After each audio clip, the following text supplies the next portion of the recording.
Okay, there we go. Good morning and welcome back, everyone. Happy November. I'm calling to order the Connecticut State Advisory Council for Special Education, SAC, meeting for Wednesday, November 19th at 9:06. My name is Missy Wrigley, and I am the chair as well as a parent member of SAC. As always, our meeting is being recorded today, so please remember to use, if you're using acronyms like SAC, that you make sure that we know what that stands for. Okay. Our purpose and function for the council, we bring together the Connecticut State Department of Education, our educators, related services providers, administrators, legislators, parents, as well as students and persons with disabilities. We're all dedicated to supporting the education of students with disabilities. Through these meetings, our priorities and recommendations for CSDE, which is our State Department of Education, and the General Assembly are formed. You can get more detailed information on the Connecticut State Department website, along with any of our past meetings, our videos, and our annual report. So let's start off with our introductions. And what I will try to do is just kind of scroll down my screen here, so we make sure that we get everybody. So again, my name is Missy Wrigley, and I am here as a parent. So please introduce yourself and your role. Susan.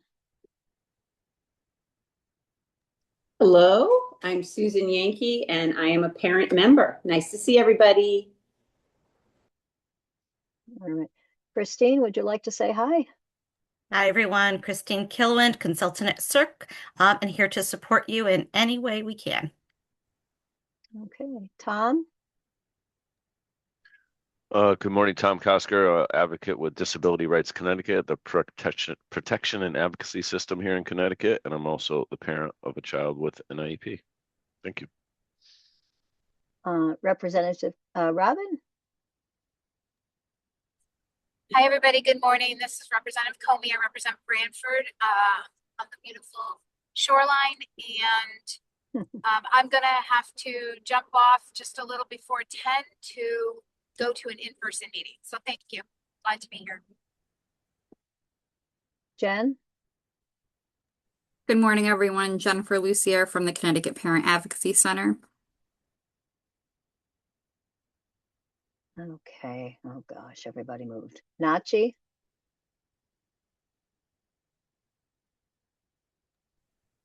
Thank you, Missy. A little difficulty unmuting. Good morning, everyone. Nachi Bhatt, representing Department of Children and Families, specifically children in foster care.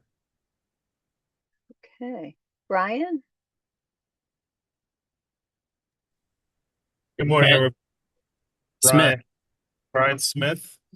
I'm an assistant regional Oh, director sorry. of Yeah. Developmental Services, and I represent all our constituents. And I just traveled through Representative Comey's area on the way to Norwich. So I apologize, I'm off camera. Okay. Brian with a Y. Good morning, everyone. Brian Klimkowitz, Special Education Division Director at the State Department of Education. It's great to see you all. Sean? Hey, everyone. I'm Sean Cronin. I work with Brian at the Connecticut State Department of Education in the Due Process Unit, which is part of the Bureau of Special Education. All right. Catherine? Good morning, everyone. I'm Catherine Sum, and I represent Aging and Disability Services, specifically Bureau of Education and Services for the Blind. Eve? Good morning, everyone. I'm Eve Hurley. I serve as Director of Pupil Services and Special Education for Colchester Public Schools. I'm here representing CONCASE, which is the Connecticut Council of Administrators of Special Education. All right. Mary Beth? Hi, everybody. I'm Mary Beth Bruder, and I direct University of Connecticut Center on Excellence in Developmental Disabilities, and I'm here representing higher education. Pam? Good morning, Kimberly Williamson, and I represent speech language pathologists. All right. Anna?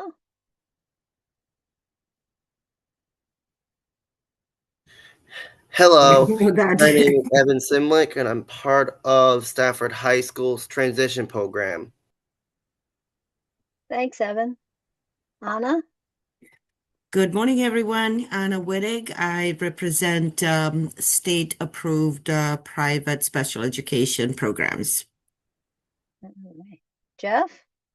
Yes, hi, Jeffrey Spar. I'm a parent of a young man with disabilities, and I'm the chairman of the legislative committee. Rita? Good morning, Rita Halkias, and I represent Unified School District Number 1 for the Department of Correction. All right. Remember first names. Lewis? It's Lewis, right? Is it Lewis? Louis Talarita, State Department of Yep. Education, education consultant, representing the McKinney-Vento Education of Homeless Children and Youth program. All right. Michael, you I know. Yes. Hey, good morning, everyone. Michael Scanlon here. I'm an individual with a disability and here representing students and youth. All right. Brandolyn? Good morning, everyone. My name is Brandolyn Fulton Williams. I'm the vice chair, and I'm also a parent representative. And I'm just happy my son made it on a bus this morning, so it's all is well. There you go. Oh, my pictures keep jumping. Jake.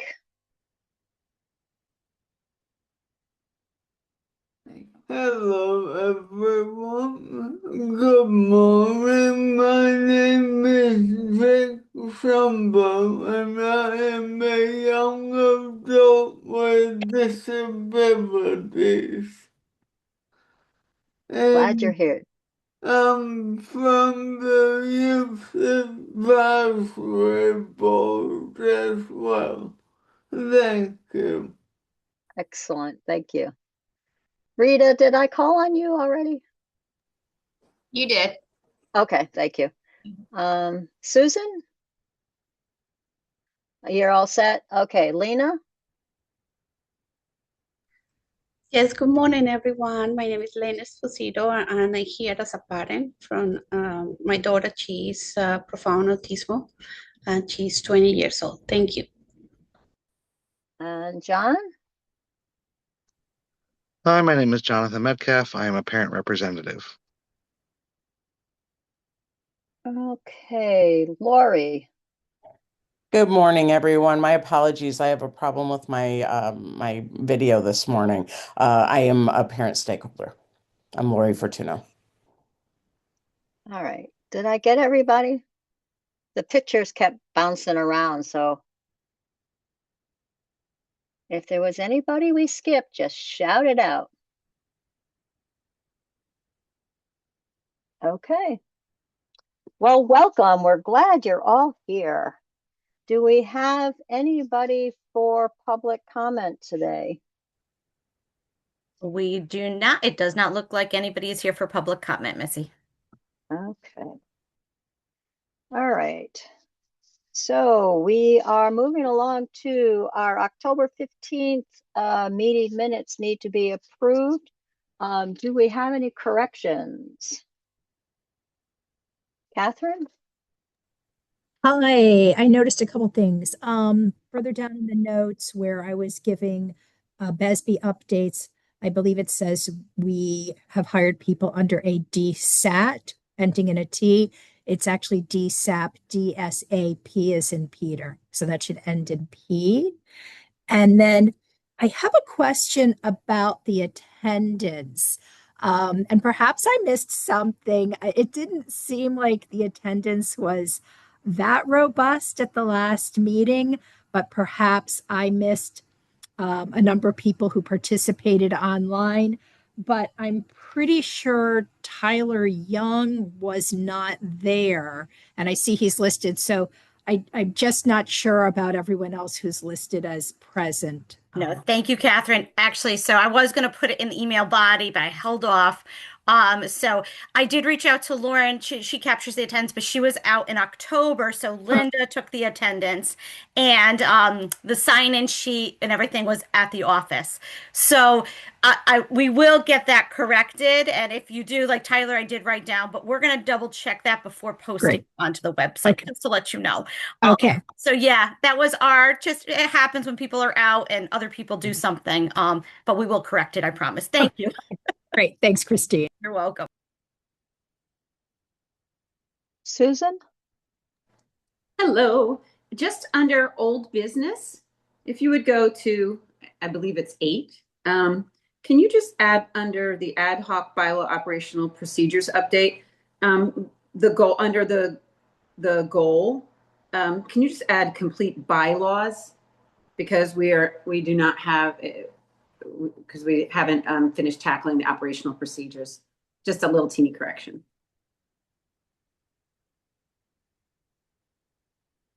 Does that make sense? Yep. Awesome. Thank you so much. Jen? I just wanted to make a clarification under membership. It says that a parent is on the waiting list for membership, but we don't really have a waiting list for membership per se. We just keep a rolling list of people for when a spot opens up. And I wanted to clarify that because it gives the idea that somebody is next in line when a spot opens up, but it's really they're just next for consideration. And Catherine, you can add or Yep. clarify if you want. Thank you, Jen. Yeah, no, I appreciate you pointing that out as well. We don't have a waiting list in the sense that once a spot opens up, whoever's on the waiting list automatically gets that position. We do keep a record of people who are interested in being considered for the SAC, and the membership committee reviews all of the applications prior to making any recommendations. So Catherine, just a point of clarification. So would you like it termed rolling list or list, just list in general? How would you like that to be captured? Maybe just like keeping it on file. Yeah. Okay. Rather than a list. Yeah, because I think, is that okay, Jen and Catherine? I think we've did that in the past. Yeah. Okay. Yeah. Thank you. No, thank you so much.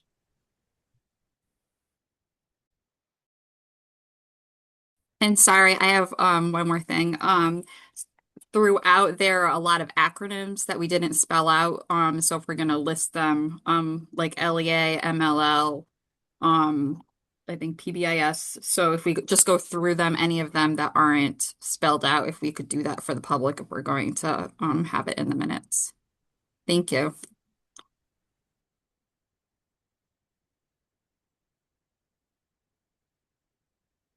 Yes, that was one that I thought of too, Jen, so thank you.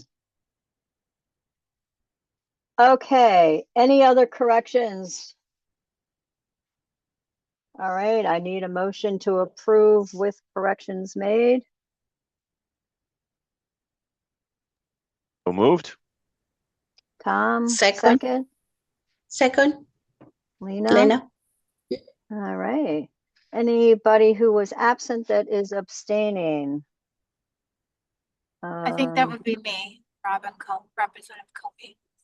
Jonathan Okay. Metcalf abstains. I abstain as All right. well, Michael Scanlon. Okay. And John. Very good. All approve.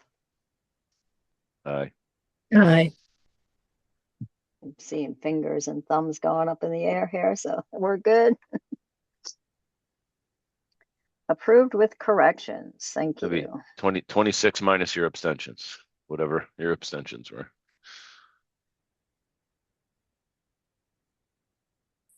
We had 3. Okay. Okay, moving on to old business. All right, so our annual report. We're still working on it. Let me, I'd like to share my screen Christine, if that's okay.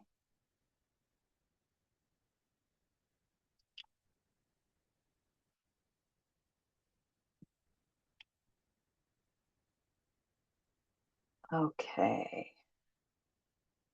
Do you see the annual report up here now?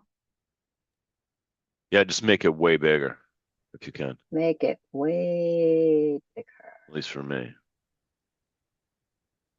Is that better? It's getting better. It's getting better. Getting better, she It's says. getting better. It's ballpark for me anyway. Okay, thanks. Okay. All right. So we are going through all of this. We have just a little bit left to do on it. And then we need to send it to Brian and Sean to give their final okay and to review it. So we are going through that. So we're not going to spend a lot of time on this at this point in time. If I'm not mistaken, I believe there was some conversation about this section that's highlighted. So this is under, let me go back to special education staffing and recruitment as one of our priorities. So let me just scroll back up here for a second. I don't mean to make you dizzy.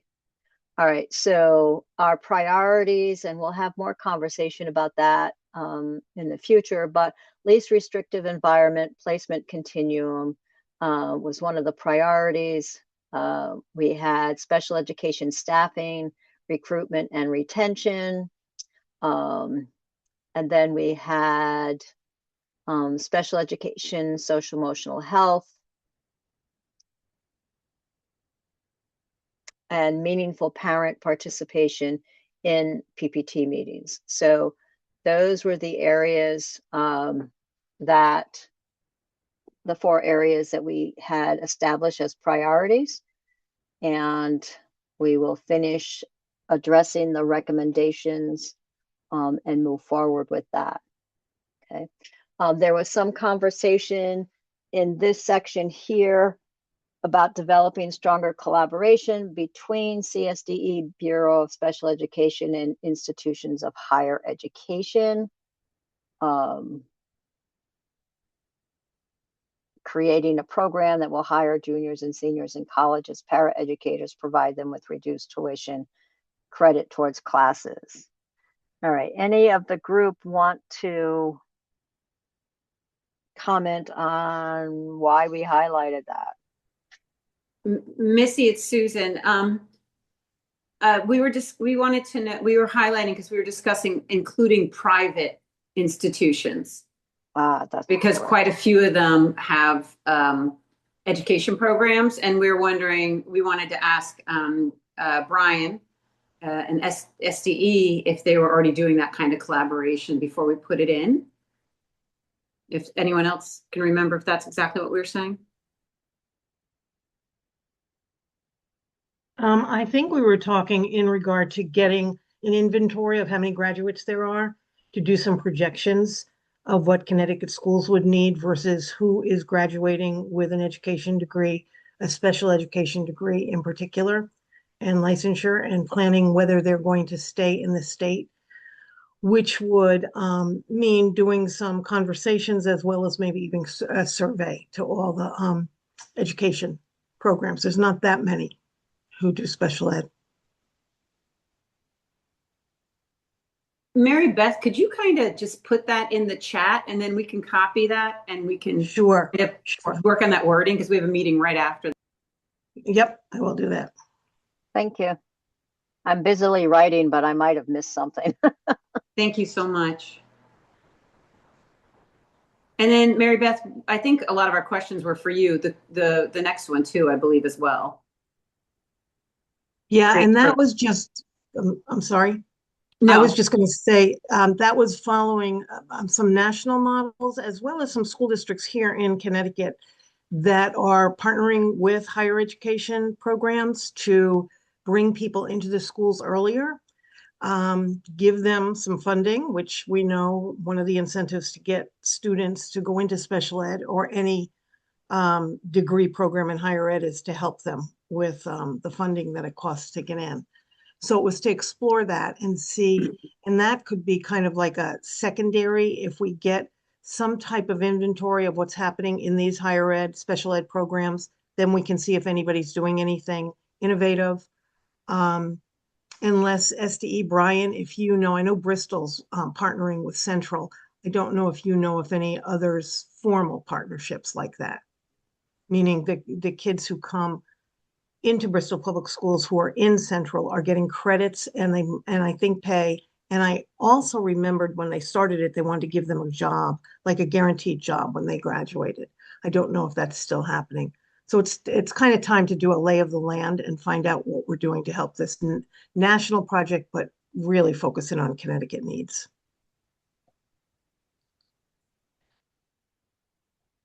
Yeah, I'll reserve my comments for working with the work group, but I would suggest so for the last three bullets, I think it would be important for the CSDE and our partners in the talent office to share what we are doing in this area so that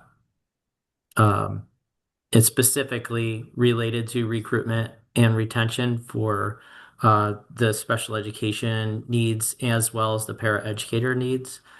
So, and then, we can kind of review what the credentials are for paraeducators, which is a high school diploma with a pass of the parapro and or, associate's degree. So we can go through all those criteria and present and or share information about the current ways the CSDE are supporting this work that's happening at the local level and in higher ed. We Thank also you, just Brian. presented to the State Board of Education our dual enrollment, and there was a press release on that, meaning students in high school that are achieving credit at the college level. And so the state's making amazing strides at that with additional resources being poured into that area of need. So we could share all that information with the council. I think it would be beneficial.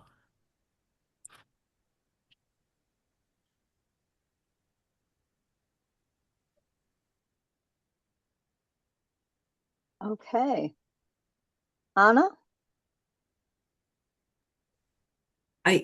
I actually did not hear most of it. I'm not sure if it's my connection. It could be my connection. I shut the video off to see if it will be any better, but I have not heard most of that conversation.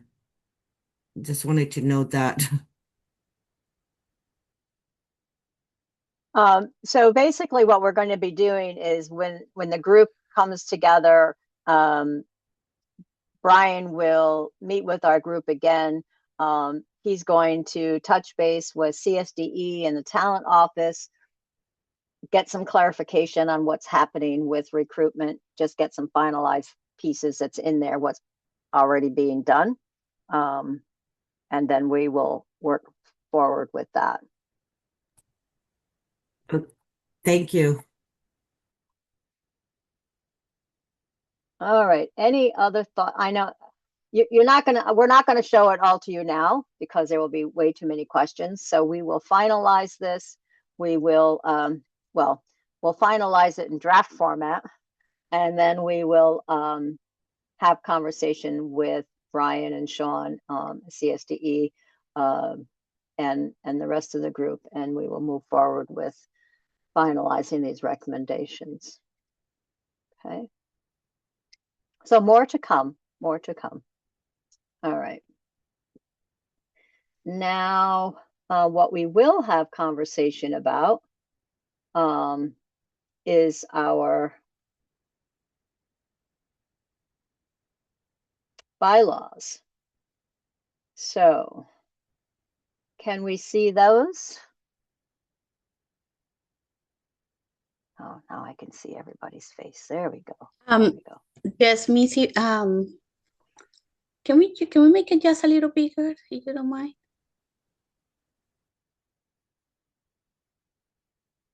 How's that? That's good, sweetie. Thank you. You had also sent them as an attachment too, so. Well, they all should have gotten them yesterday.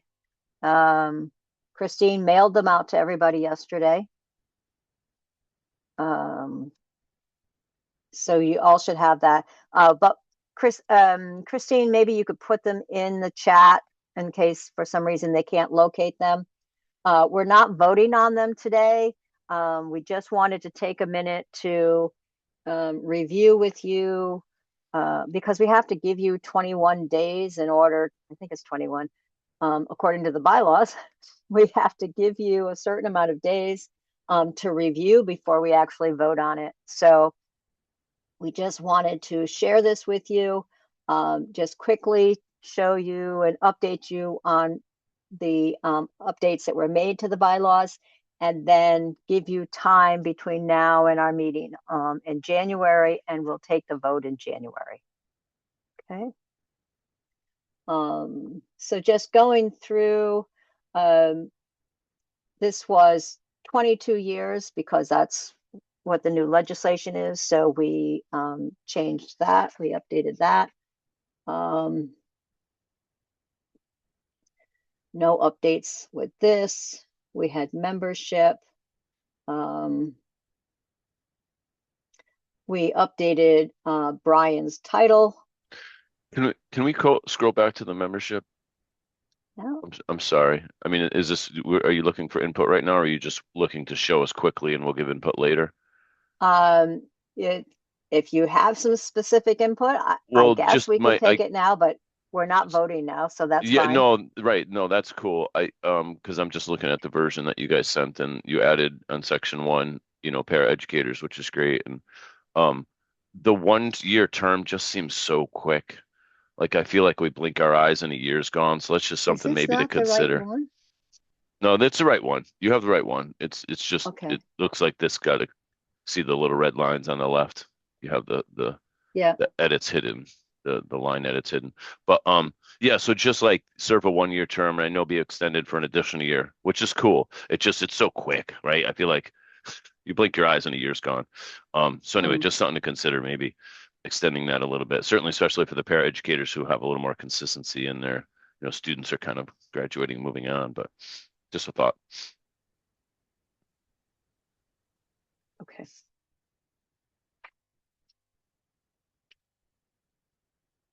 I'm not sure. Yeah, because all of that is by legislation, so that would be a conversation to have. That one's not by legislation. That's by our bylaws. I mean, the next one down, which is the 2-year terms for members, is by legislation, as far as I know, as far as I'm reading, as far as I recall. So yeah, obviously, if it's legislation, we're not going to go through a whole process to change legislation for that. But I'm talking about just things that are within our purview to change without legislative action. We don't want to go down that whole situation. All right. I've so noted. Thank you. All right, so Brian's title was changed. We officially added our secretary and stated that at least one of the officers needs to be a parent of a child with a disability, and we actually have all of our officers are parents with a child with a disability, so we are more than covered there. We removed the section here of vice chair duties shall include coordinating, scheduling, and advertising monthly meetings because that is covered by the administrative support. So we removed that from the chair's duties or the vice chair's duties. Okay, our groups that we have. The executive committee shall consist of the chair, vice chair, and secretary, immediate past chair, plus 3 additional members appointed by the chair at their discretion. At this point in time, what we do is we appoint committee chairs to that. So, so we have that stated. Under nominating committee, there was a section in here that they would maintain a record of member activity on behalf of the council. This was removed because it's under membership.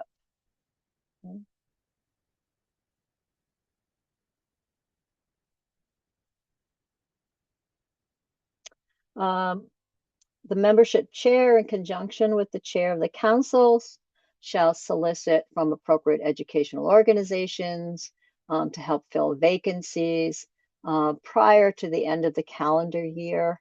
And basically, it begins, it's ongoing. And so council member terms will begin on July 1st and on June 30th.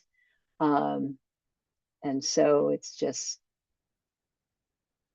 every effort should be made to solicit potential members that represent the broadest range of backgrounds.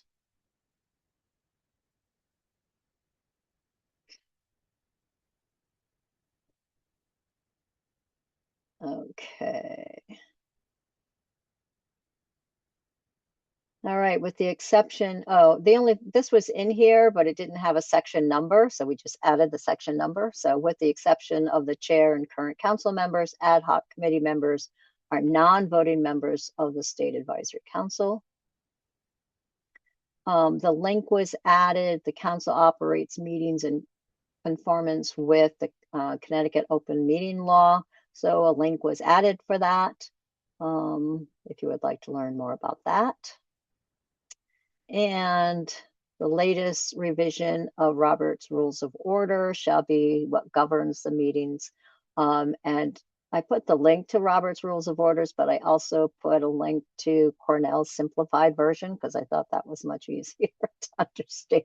So you can go with that. We removed under public participation, public seating shall be labeled. There's never any, I mean, most of our meetings are virtual, but those that are in person, we don't normally have a labeled section. And then this word was changed to their, the chairperson, it used to be he, she. The chairperson may, at their discretion, curtail public discussion at any time. Okay. And here is the bylaws may be amended by a 2/3 vote of members in office and by proxy at any regular or special meetings. And it needs to be submitted in writing to all council members not less than 21 days prior to that meeting. So you will have more than 21 days to review. Feel free to email me if you have any comments before our January 14th meeting. I'll be more than happy to take any of those comments and share them with the group. Okay. Any other comments? Oh, Susan. Sorry, Hi, Missy. Since we don't have another executive committee meeting for a month, if there's no objections to what Tom suggested about moving it to a 2-year term for students and paraeducators, then we can just amend it ourselves. Is that correct?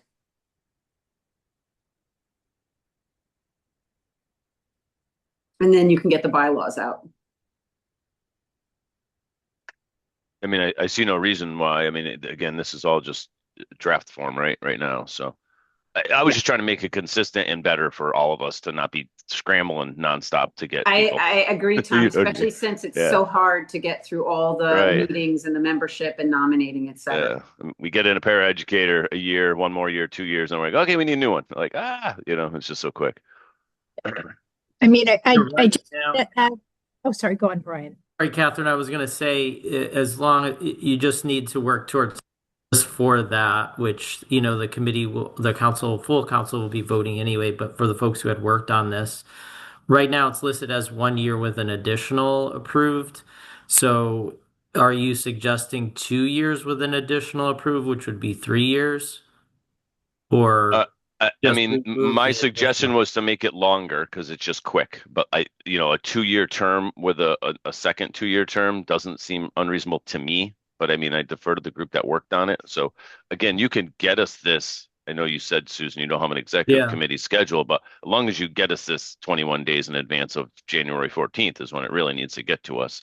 Yeah. It doesn't I mean, need the to get to us students right and the today. paras are both in this group. So if we have a senior, they may not be able to serve more Well, than certainly if they're no longer a student, then they would drop out of that bucket anyway, right? I mean, regardless, even if they had that within, I mean, they could potentially drop off as a student 6 months after their appointment, legitimately. But anyway, just a thought. Yeah, I no, don't want to me, it almost belabor. I don't want seems to like, belabor it. I was chair for 2 years and I never really was aware of a formal process that we did for the 1 year turnover by a certain date, give us 3 months so we can find somebody new. So I think maybe that's why I was saying we should just have a little discussion. So maybe that's what needs to be clarified. I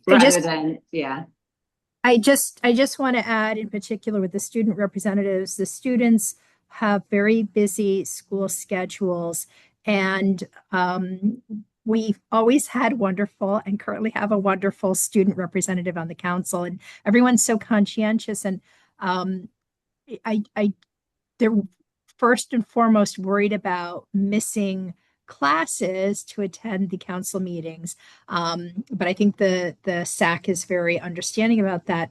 But I'm hesitant to change it to 2 years, only because that may, I don't know, someone who is worried about that kind of a commitment may decide they don't want to join the SAC just because they want to make sure they're able to balance their school commitments as well as their SAC commitments. So I like the flexibility that we currently have where someone can join for a year, but their membership can extend beyond that point. But again, if the majority of the people would like to change that to 2 years, we can certainly do that. I just know that people do hate dropping out before they have fulfilled their term. No, and my only quick response is we can make it maybe 2 for paraeducators, 1 for student. We just added paraeducators to this piece, to the language that I'm looking at. So now it looks like, and actually the way it's worded is to serve a 1-year term as a voting student member of the council is the words there. Or 2-year term, whatever. So we could change the language here to maybe that's just a thought. My concern, students do turn over obviously because they graduate, all that kind of stuff. Paras, we had a struggle. We're struggling right now getting paras on the team. Right. Like it makes more sense for them to be like everyone else, a 2-year term, like sort of thing. So anyway. Okay. Let's have that conversation. We're actually going to be meeting afterwards to talk about the annual review. So I don't know if,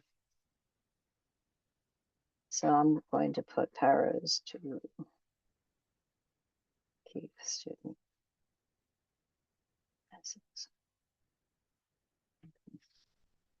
Any other thoughts?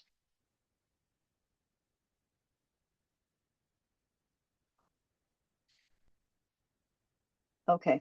We will get this finalized, or this more finalized version, out to you before the 21-day cutoff period. That I promise. Somebody else can do the math for when that date is, but you guys will get it. Okay, I am going to stop sharing. There we go. And I am going to look for membership committee report.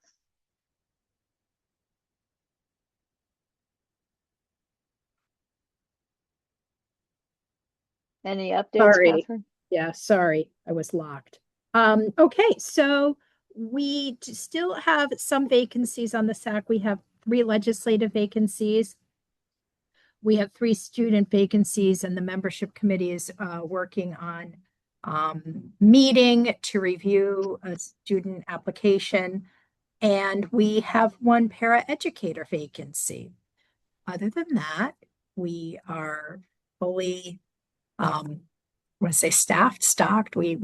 Our positions are pretty full. I am going to be reaching out to a couple people who haven't been able to attend the last several SAC meetings. Just want to make sure they're doing well. And I know people have busy lives and they may have some new commitments. So if it turns out we have any additional vacancies, I will report on that. And other than that, I think we're in good shape. We have a potential membership chair. So stay tuned on that. And anyone have any questions regarding membership? Catherine, I do. In our bylaws, it says SAC members can miss 3 meetings. Is that over just a session, right? That's over like when we start in July or basically September to May. How does that work? Or is it? I've always looked at the number of consecutive meetings, whether they cross over or not, because what I found in my conversations with people is that if they have a new commitment or some kind of a conflict, it's continuous. So it doesn't matter if it happened January through July 1 or from July 1 on. So I typically just try to reach out to anyone regardless. Thank you so much. You're welcome. Just for clarification on that, it's 3 consecutive meetings or 50% of the annual meeting. Thanks, Jeff. Okay, legislative committee report. Anything, Jeff? I submitted just, I think, Missy, to you yesterday, and Yep. a few others. I had put together an annual report, just kind of recapping the commentary we made and the duties and responsibilities of the legislative committee. So I've attached that. And remember, we discussed it last meeting about whether or not that gets included with the annual report, but I wanted to submit it to, and Missy, you can distribute it to the entirety of the SAC if you'd like. Okay.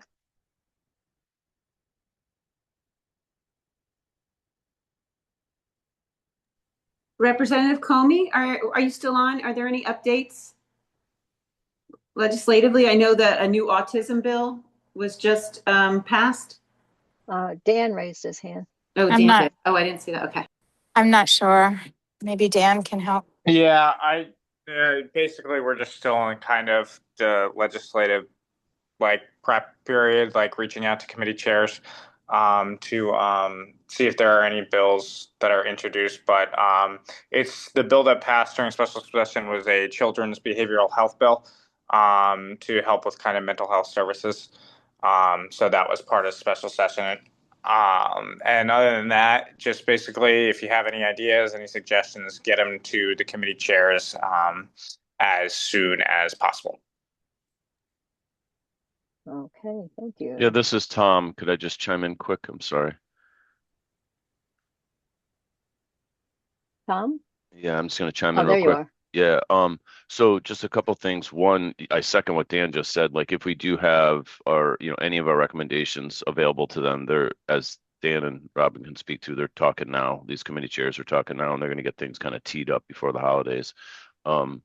For the most part. And the other thing, and Dan or Robin, you can kind of talk about this as well if it's important in your mind, but being an even year session, it's most of the bills have to come out of committees rather than individual legislators. So it acts a little bit differently. So it's more the importance of getting the stuff in front of the chairs of those committees. There will be another round of the special education committee.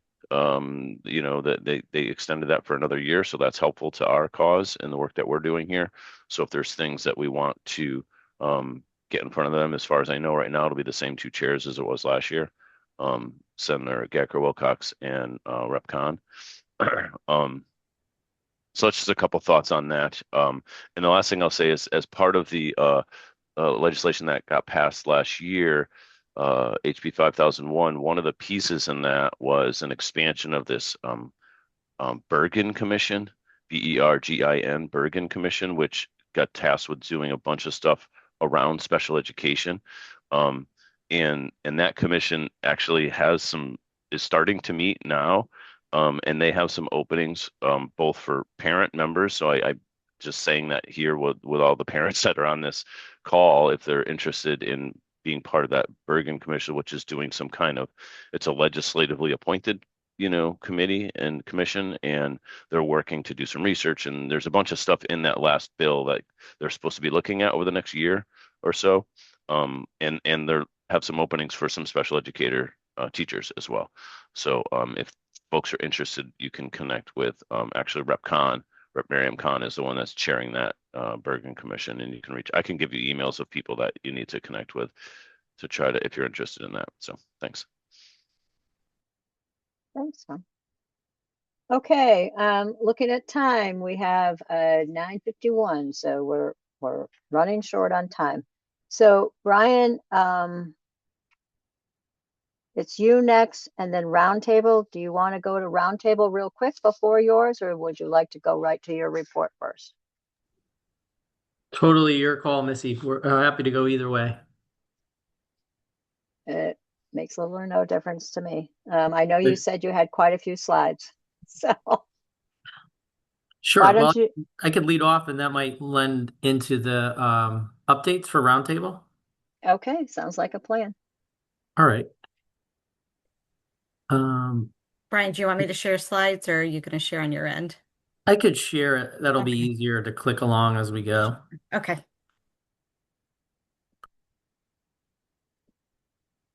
That coming through for everybody okay? We don't see them yet. We see nothing. We don't see anything. Let's try again. Yeah, something's coming through now. Yeah. It's not the right screen. There we go. We got it now. Staffing changes, vacancy notifications. That's what you're seeing, the slide? Yeah. A slide unlocking lifelong potential. That's a good thing, except I'm a few slides ahead here. This one says Public Act 2593. Oh yeah,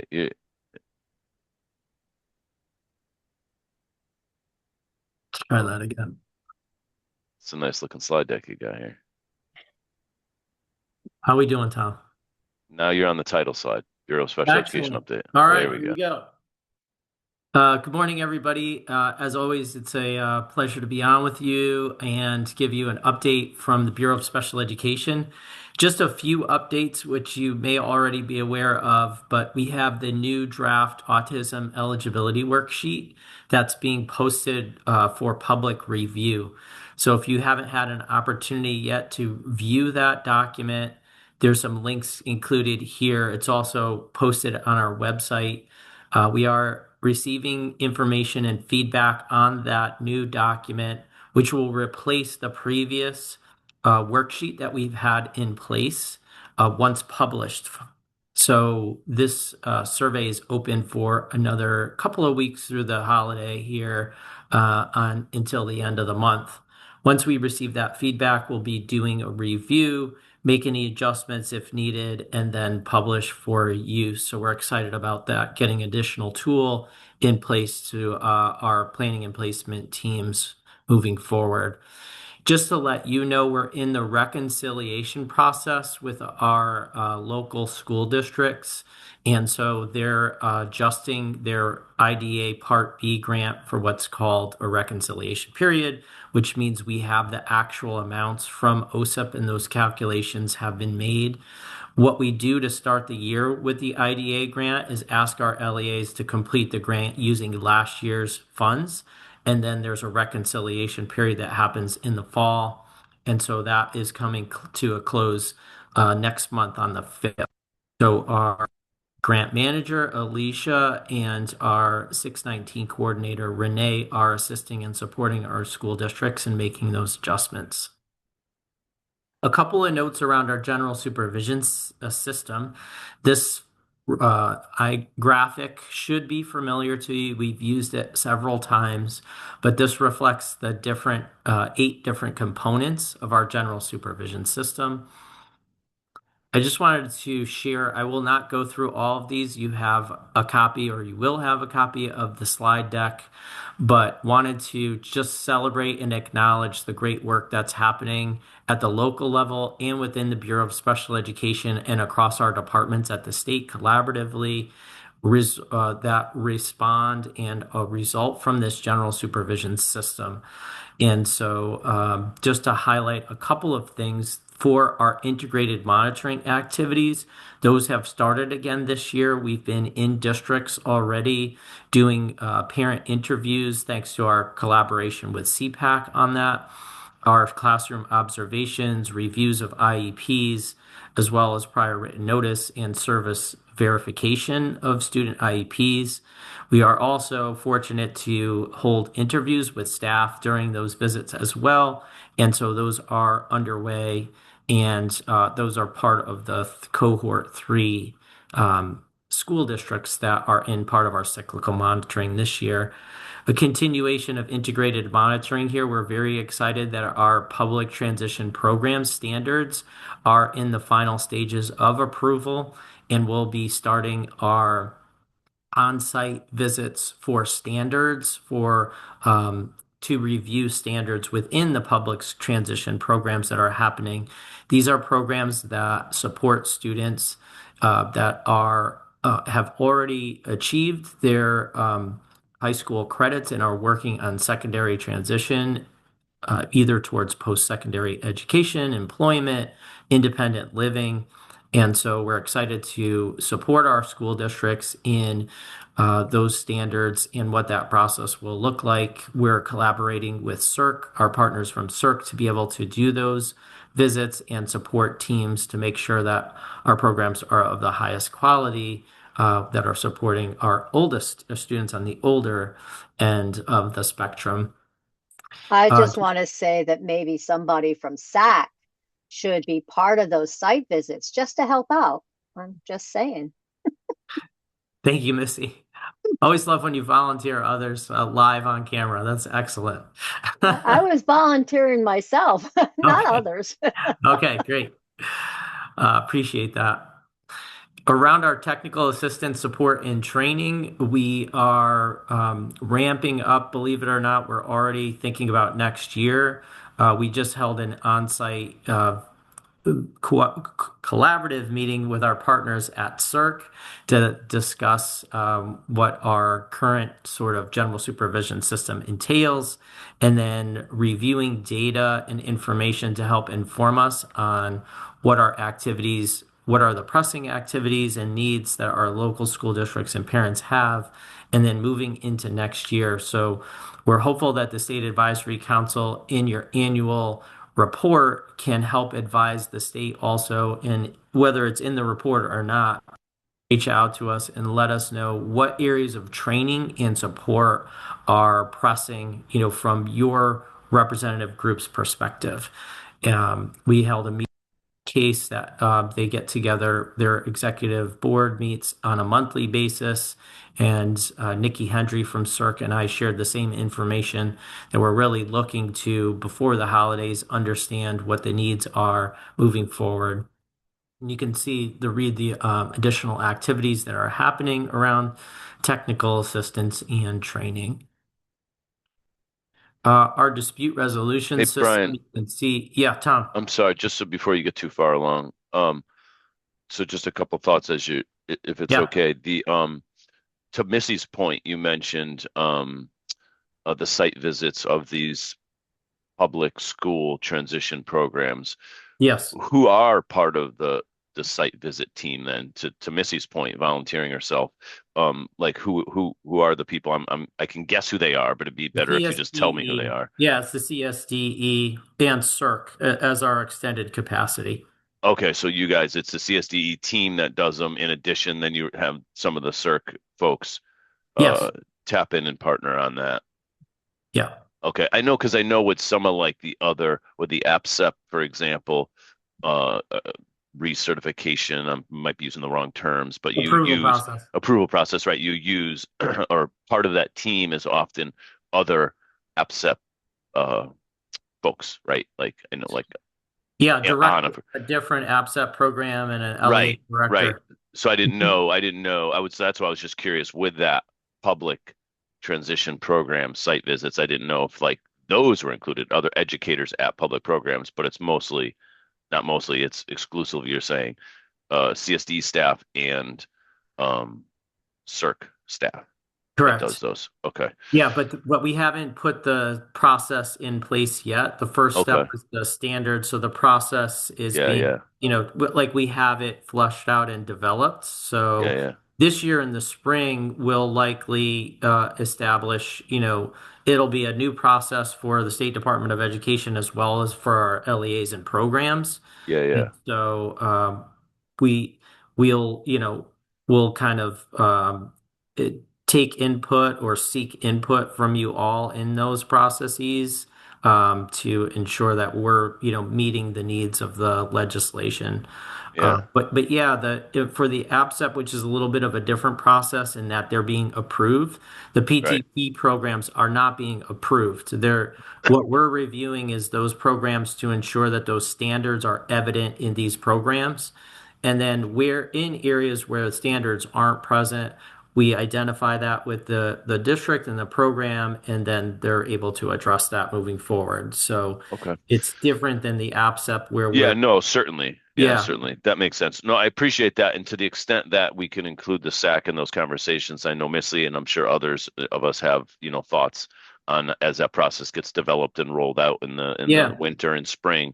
I think if Yeah. we could put it on our agenda at some point, Yeah, we can as that provide a process rolls along. detailed kind of overview, which would Yeah. be, we would look forward to any feedback that you have. Yeah, that'd be awesome. And then also really quick to circle back on the training needs, because I know Yeah. I feel like that's something that's always coming up. Like I feel like every one of our annual reports has 2 to 100 different things we advise that training's needed on, Yeah. But so I guess I haven't read the full, annual report right now, draft, but obviously time is short on that. So you need this in the next couple of weeks because you're trying to get it done by the holidays. So we won't have another time to meet as a group on that. So I guess we'll really kind of rely on, I guess I'm looking at Missy in this case, but we'll rely on our annual report to inform Brian in that particular area, the training needs area, because we're not going to have a time to gather together outside of today until January 14th, Yeah, I mentioned the holidays, Tom, but that's not a deadline for Okay. the SAC's input. No, like our Okay. final proposals are submitted in May.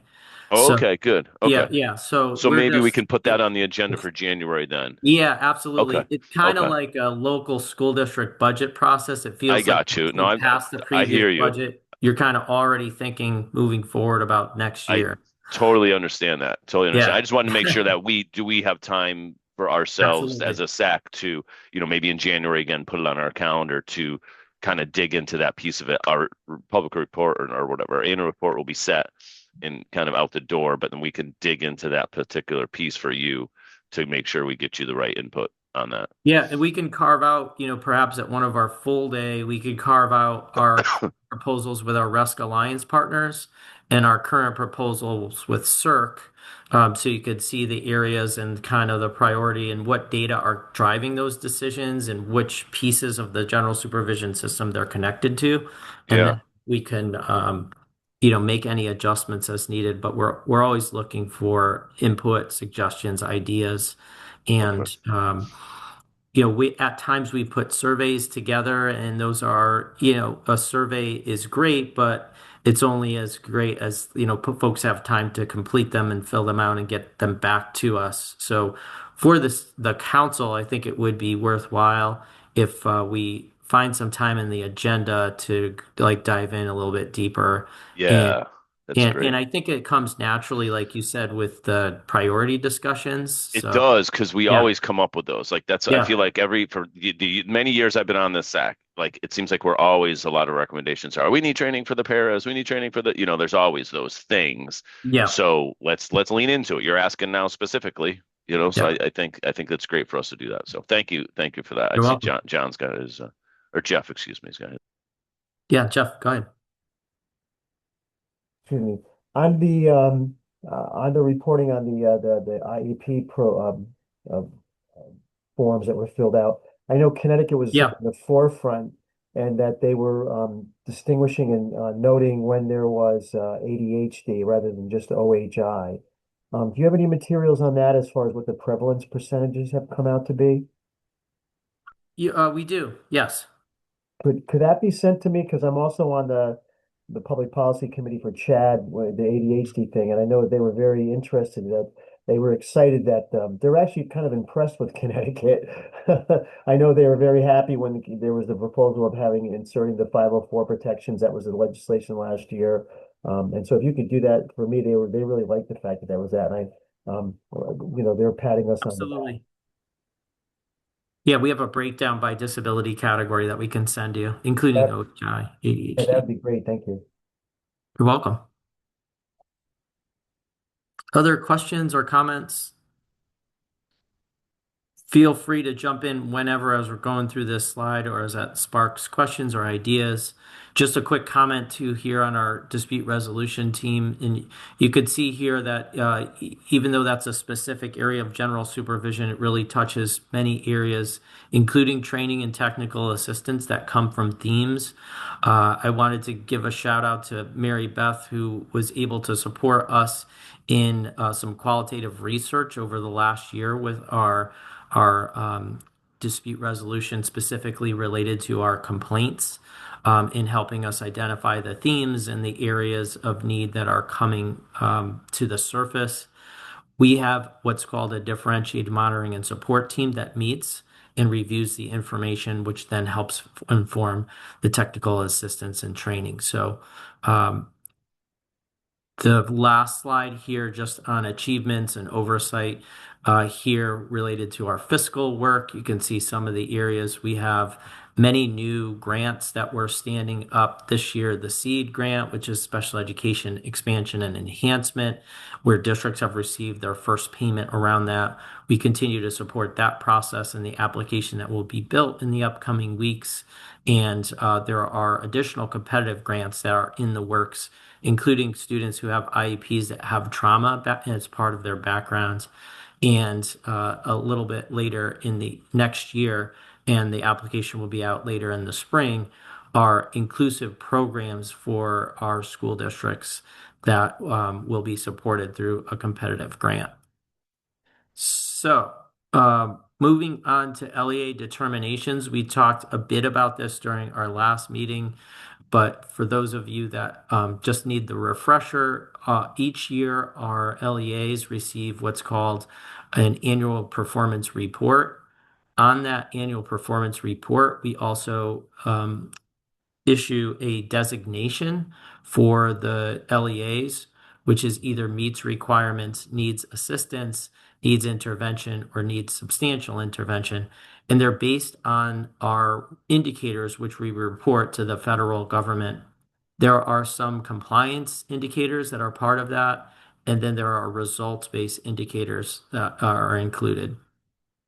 This is a breakdown over time, and the most recent here is on the bottom, where we just reported in October to our local school districts. And you can see the breakdown of the different categories and the schools that are school districts that are in these different areas. One of the questions that I wanted to pose to you all this afternoon, and Missy, we could figure out the best way to do that, is our annual performance report determinations are based on this mix of indicators, including general supervision, which means timely correction of noncompliance. So if we identify a district of having a noncompliance and that noncompliance is not corrected within that year, they are cited in that area and it impacts their determination. Timely and accurate is the district's ability to support and certify the data that we receive or inherent in our CTSED system. And chronic absenteeism was added, and you can see the years that it has been added that our school districts are working on this area. It's highlighted in yellow. And so we know there's a need there with student engagement and that the districts are working at the local level and at the district level to address engagement with students. But we have this Mentimeter here, and I know we don't have a whole lot of time today given it's our shorter meeting and update, but I do want to send this along and just have you all thinking about what are the outcomes or indicators that you would suggest be included in annual determinations for our local school districts. it based on, again, that slide that shows the different indicators and the current mix that we have. And we've had some great discussions at the State Advisory Council around combinations, for example, of least restrictive environment and achievement data. And so we're posing this question this year in anticipation of, as we move to more results-based indicators in addition to our compliance indicators, because ultimately our goal with all of this is to improve outcomes for our students. And so just we can think about that and facilitate this. But in the meantime, if you do have ideas or thoughts or even just questions, please feel free to complete this Menti here. You'll be able to type in, and we'll be reviewing these on an ongoing basis throughout the year. We shared the same link with our LEA Advisory Committee, which meets on a monthly basis as well to get their feedback and input. And my final few slides here are legislative updates. And so, Brian, I'm yeah, sorry. Tom. I'm slow on my unmute. So it's the same thing on timeline on that one. It's sort of the same thing you're saying, like we'll have time obviously to do it now as we get these slides and everything like that. Is this something that, again, we can put on our agenda for January, February to have a more robust discussion on, or is that too late? Okay. Yeah. So just these things I think Yeah, would it'll be be great. throughout the year. These Yeah, are yeah, upcoming yeah. throughout the year. We're All not right, in awesome. like a Yeah. rush where it's needed by, Perfect. A before certain date. Thanksgiving, right? Yeah. Okay. No, that's great. I just want to make sure, because again, I know like our January one's short, so it goes It quick, is. and then our February one's long, so maybe we'll have time to take a couple of these that might involve more, feedback and kind of conversation.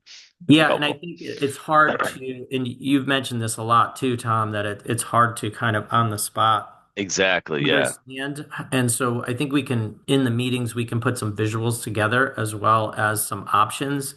We've Yeah. done that in the past where, we're considering different options and folks can weigh in. And oftentimes the options spark other ideas.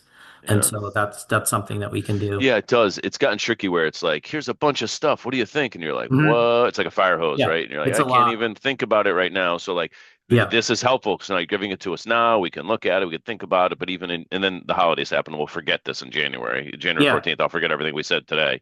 But, again, just those opportunities to look at stuff. I know we have opportunities to do homework in between meetings, but seldom do any of us do it because we don't have time for all that. But it's just life, right? But so anyway, it's just some balance of being able to review things, think about things, really absorb it, and then give good advice and feedback would be helpful. So thank you. Sorry for taking up so much airtime. No, I appreciate it. It's good questions, great clarification. Just related to the public acts here, we have guidance that has gone out around the developmental delay for students. And so we are following up with some additional guidance in that area, just based on questions that we've received from some school districts recently. And so those are in the approval process. Also, the charging entity being prevented from increasing their charge mid-year after the school year starts, as well as the staffing vacancies that occur during the year, and how those need to be reported to both the parents, the LEA, local school district from which the child resides, as well as the State Department of Education. So those are in the works of being disseminated to the field. There is a report that our partners from PCG are working on. PCG Public Consulting Group is the vendor that supports our CTSED system. And there is a report which would essentially list all the data fields in the system and describe and define those. And so that'll be completed by January 1 coming up. The next slide, I think, talks about the staffing vacancies and the model contract for our work, for any students who attend an out-of-school district program. We have had some preliminary discussions around the statewide workload analysis model and considering some proposals in that area and moving that work forward. So I should have a more detailed update for you at our next meeting regarding that workload analysis model. And that is pretty much all of the updates that I had today. Again, happy to answer any questions. Just a note as well, which the State Advisory Council we'd love to have you weigh in on, is that we're working collaboratively with CPAC, with CERC support to update the parent guide to special education.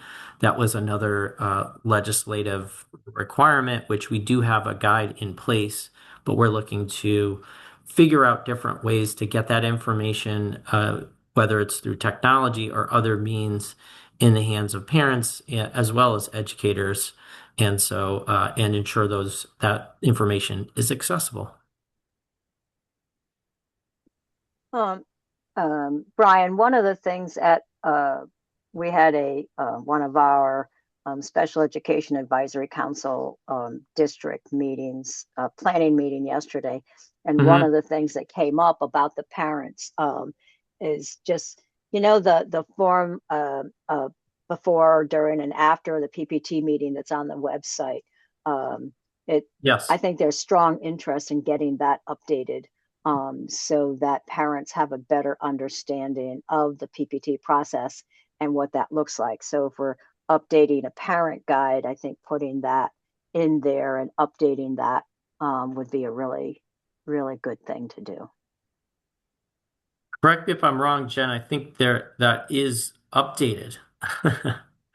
It is updated, but it's not updated on your website.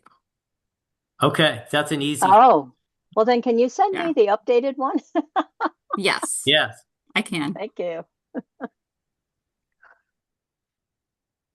Thank you, Missy. Yep. Hey, Brian, it's Tom again.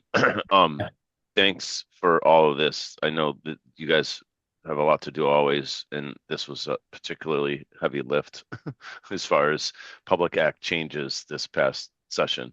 I know you last meeting, I remember you commenting or giving us a little more detail on the FBA and Yes. BIP thing, and that there were a few, because the process is that if a student is placed out of school district without an emergency basis or something like based that, on right? safety, that's Right, correct. emergency basis. And at last meeting, and I was concerned about that because I'm worried about that a little bit personally. Yeah. And DRCT is, but as you were saying, there was a couple. So I didn't know if you had an update on that. Have there been any more couples? Is there any We've received- additional ones, or are you Yeah. tracking that, or just curious to see how that's playing out? Yeah, we are tracking it on a monthly basis through our DMS team. We've received 6 entries, if you will, like 6 submissions at this point in time. Yeah. Okay. 3 of the submissions are districts being overly conservative about sending the information, meaning that the student actually had an FBA that was recommended, but it was kind of during, like Not before, quite in place exactly before, right? As everything was happening. Okay.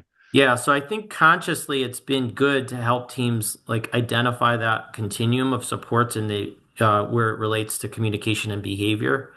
Right. And then one of the circumstances of the 6 was a student that had transitioned from out of state.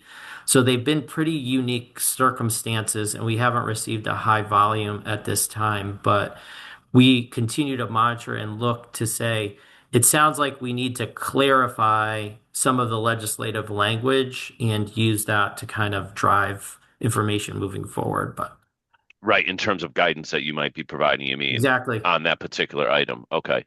Yeah. Again, I'd love the SAC to be part of that, feedback to you as that gets developed. Thank you. Because I think it's a spot where, well, as you know, I've worked in this a lot, at DRCT, and we were worried about that little piece of it was just a little tricky, because outside of that, if it's not, there's no enforcement mechanism to make sure that they are doing an FBA BIP prior to outplacement. You don't know, right? Because there's no way to know whether that's happened on the outplacement unless they say to you, "Hey, we haven't done it in its emergency situation." But that's right. Anyway, okay. All right, cool. Thank you. Yeah. Yeah, thanks for bringing that up. That's why I have the bulleted slides. There's so many different sections of the legislation. So if you have any questions on any of those, or if we want to devote time specifically to dive in deeper to one of those areas, we're happy to do that. So I have my notes here around prevalence rates, Jeff, for ADHD, looking at future agenda items, and we could work with the executive committee on ensuring that we have time set aside to discuss professional development, technical assistance, and our updates on legislation and guidance. Thank you, Brian. Okay.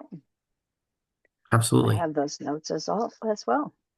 All right. Any other comments for Brian? Questions for Brian? All right. That brings us to the roundtable. Wow, we're on time. Brian, you're good. You're really good. Okay. So we're at the portion of our roundtable. For all of our SAC members, remember that it's not a place to announce upcoming events. So if you have an upcoming event that you want to advertise, then please let Jen Lucier know, and she will get that out to the rest of us. All right. If you have updates that you would like to share, Susan? Hello, everybody. I don't know if anybody else has seen in the news, and I'm going to read this. The Southington Police Department has been working with the Southington Commission for Persons with Disabilities to have a special needs registry and app to help have officers respond in certain situations that would give the police and the fire department a database for emergency responders with critical information about individuals who have special needs, helping them to assist effectively during an emergency. And I was wondering if this was something that school districts could possibly utilize for their students. Because we've discussed that before in our school safety, that there's got to be a way that the schools can interact with our fire department and first responders, even if it's a de-escalation, so I didn't know if anyone had any other thoughts. Go ahead, Anna. Oh, thanks, Tom. You beat me to the hand raise. Go ahead. I know by a split second. But yes, that would be amazing, Susan. If you have any additional information, because we do that with the police departments that where we have classrooms in town, just to kind of introduce our kids and just to make sure they understand the challenges. But it would be amazing if there is something already, if there are some sort of standards or guidelines, and that these police departments know that there are others that are doing this. Yeah, it was just on the news, and it's actually a confidential database, and it's restricted only to the public safety personnel. So I don't know, I guess Tom, but I guess Brian would also chime in. That would be great. I guess I'll get started since Brian's not unmuting. I'll just say I've worked on a little bit in my town of Rocky Hill and other towns in the area as part of my work locally and as part of my work on Disability Rights Connecticut, in that there's a lot of complications with this idea, right? So it's generally an opt-in. So a lot of police departments and emergency services have an opt-in where you can have a flag on your address for fill in the blanks, right? Whatever different disability or challenge or reason that you might want to be, whether it's mental health, whether it's autism, whether it's whatever. As I talk to people, that's part of the training at the state when police become police officers, right? There's training that they go through that includes pieces around interacting with people with disabilities, etc. It's not very robust, but we've looked at that, and we were hoping to expand that, make it a little more robust. But to your point of opting in, I mean, it would be difficult for the school system to say, like, they can't provide that information to the to the police departments without consent of parents. So it would have to be something like that. You know, because it obviously it's confidential, yes, but it's also it needs to be an opt-in from my understanding, because you can't have like the school district be like, here's a list of all the kids in the town that have this disability. Like that would be terrible, for a lot of reasons. But anyway, that's my only input there is I've experienced it here in Rocky Hill. It's opt-in. It's great for those that want to opt in. I mean, we have it at our home, so they know when someone comes, you know, it's super helpful for all emergency services, right? Whether it's PD, fire, EMTs, etc.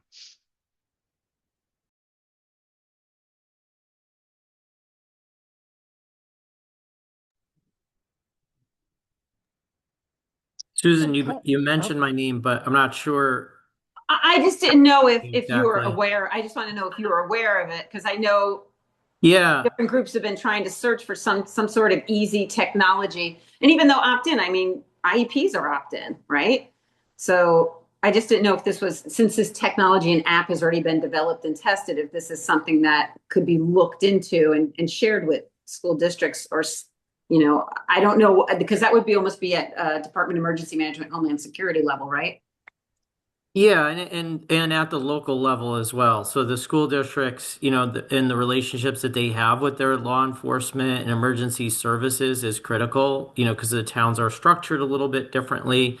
But those safety committees that are in place, I would think would consider those areas. But I haven't seen the article that you mentioned, so it's hard for me to comment exactly on the issue, but I think Tom, you raised some important points. But anytime that there's wonderful things happen for its students, we want to spread.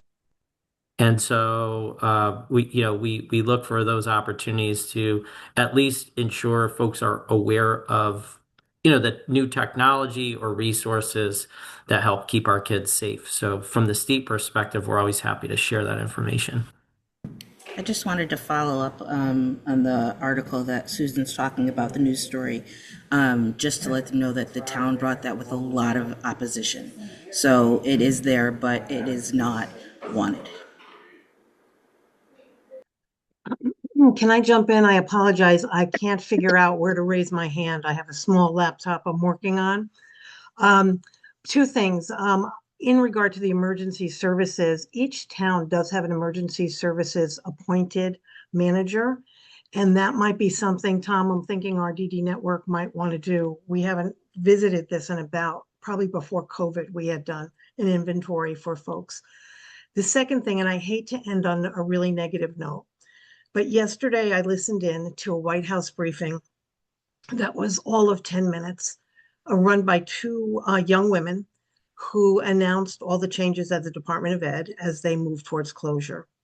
OSEP, which is the Office of Special Ed Programs, has not got in their public mandate yet.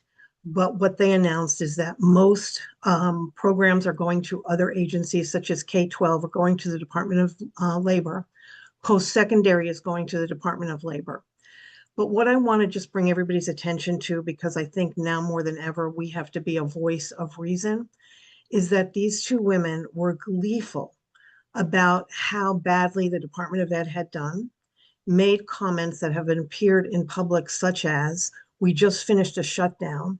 And as you notice, kids still went to schools and teachers got paid. So this program, Department of Ed, has been, I'm going to quote this because I couldn't believe they said this, a bureaucratic boondoggle for the American public. They were representing the White House. And at the same exact time, the secretary was meeting with all the remaining Department of Education staff, which includes our Office of Special Ed program staff. So I was texting in real time what they were hearing. They were hearing even worse news from the secretary about them and the poor job they had been doing. Sorry. I was absolutely insulted at how unprofessional this was and how it really was eroding our whole public education system. I'm not choking up, though I feel like I should. I just have a lot of throat problems. So I just ask you, if you hear it, it is in the papers today, but they don't really talk about the emotion. Our the two who were doing the White House briefing were laughing, were telling us that we all should get out to social media because this is the greatest day in the administration so far for the Department of Ed. Well, I don't say anything anymore about censorship of this administration, but it was really poorly done. But the message is education, it will go back to the states, and that's what they keep pushing. But I just am still reeling from the tone of how it was done. Education is serious. What our folks at the Department of Ed have done is very serious, and it's been good. And now it's laughing. They're turning it into jokes. So just be aware, and let's see if we can correct everybody who talks about, is this a good thing? It's really not a good thing. And our congressional delegation, luckily, have come out with some statements. So thank you. I'm sorry I had to end this way, but I want everybody to be aware. Okay. Evan, is there anything that you would like to share with us this week? Yes. We're doing very well in Stafford Public Schools. At what I was hearing from Mary that the White House was very, very, very unprofessional about this. They brought it to everybody that heard it was probably very upset about they're trying to degrade the education. It was not, that is very disrespectful for all of the students in schools. Plus, there's a lot of special education students that need education because if they don't have it, they don't know what to do.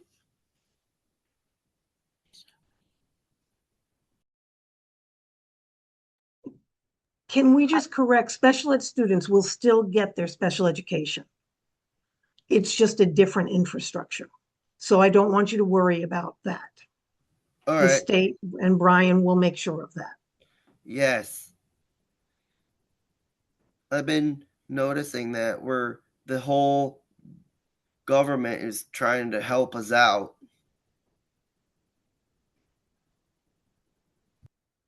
All right. Thank you, Evan. Any other thoughts? We are at 10:32.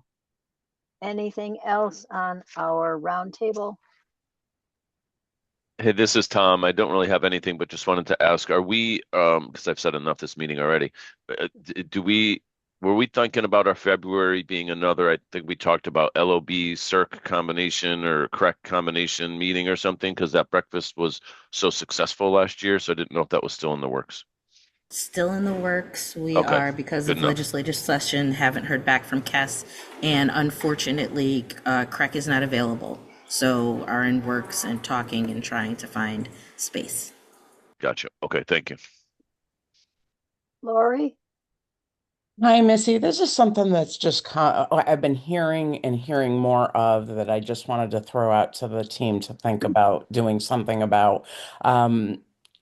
Or maybe something exists.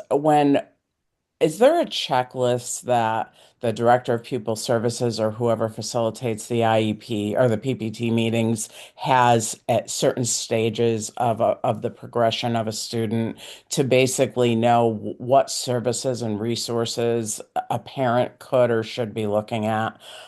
Because I'm hearing parents just, my kids are at the age now that they're starting to think about transition pieces and their friends. I'm just hearing in school meetings and everything else, like no one seems to know what, when, why, where, how, who to call. It's like who they're in front of, they hear something, it's a nugget, they run with it, but there's no consistency and continuity so that every parent is getting information so that they know where to go. They're spending more time trying to find what they can find instead of knowing that there's something out there and applying for it or contacting someone.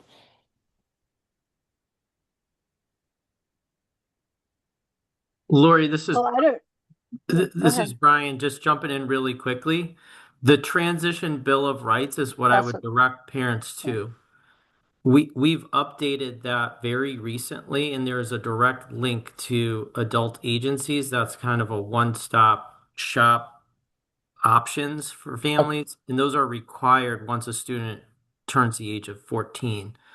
Okay. There are so many different resources, but through the PPT process, that was a collaborative and collective effort to ensure that there's this, a document that has, kind of all in the same location, information that's important to the adult student and the parent, and direct links to the resources. And what was it called, Brian? It's called the Transition Bill of Rights. Okay. And they're All right. supposed to be getting that. If you're hearing parents are Yeah. not getting that, that's a problem, because Okay. districts are supposed to be required to give that to students and families from Okay. age 14 on. So if you're hearing that, definitely let folks know and let us know, Brian and the SAC, because that's that's problematic if they're not getting it. Good to know. Thank you so much. I just Welcome. dropped it in the chat, Lori. Thank you. Thanks, Jen. Lori, I'll just add to that really quickly from a school district perspective. Every school district also has a transition coordinator, which is someone who's really well versed in, helping families understand what post-secondary options are, what state agency connections can look like. And I'll just echo what Brian said about that updated transition bill of rights as well. But I would encourage parents to find out, and if they're not sure, ask their pupil services director, who is the transition coordinator from the school district, so that they can do some outreach on their specific child's needs. Okay, thank you. Our transition coordinator is wonderful. Yeah, the issue and where I think that the ball gets dropped is for those that are outplaced, because the team of people that I'm actually hearing from, because my children are outplaced, are those. And so I'm not sure how to bridge that gap. I just hate to see, resources not leveraged for those students. And Lori, in that instance, the school district's transition coordinator could still help and be of assistance, could do outreach to that outplacement school for resources, to you as a family, and you could also request that they attend PPT meetings as well. That's good to know. Thank you so much. Rita? No, I was just going to say exactly what Eve said, that every school district currently has a transition coordinator that's expected to go through training. I actually attended my training yesterday, and it provided a slew of resources and guidance in regard to the differences between the different state agencies and services they provide. So again, just to echo what Eve said, that the transition coordinator should be helpful. Absolutely. I love the Transition Bill of Rights, so that's what I was going to pipe up on. So it's out there and should be used. Okay. Anything else? Michael, if Michael is still on, I did see your comment about discussing more and brainstorming about student voice training. So we are going to be talking about training. I've got that down for our January agenda. So I'll make sure that we put a piece in there on student voice also. Thank you, Missy. Yeah. You know, it's near and dear to my heart. Okay. Anything else? Then what I need is for somebody, a motion to adjourn at 10:38. Nobody wants to adjourn? That's me. Motion to adjourn. Okay. Lena? Lena. All those in favor say goodbye, except for my annual report group. Bye. Bye. Bye. Everyone.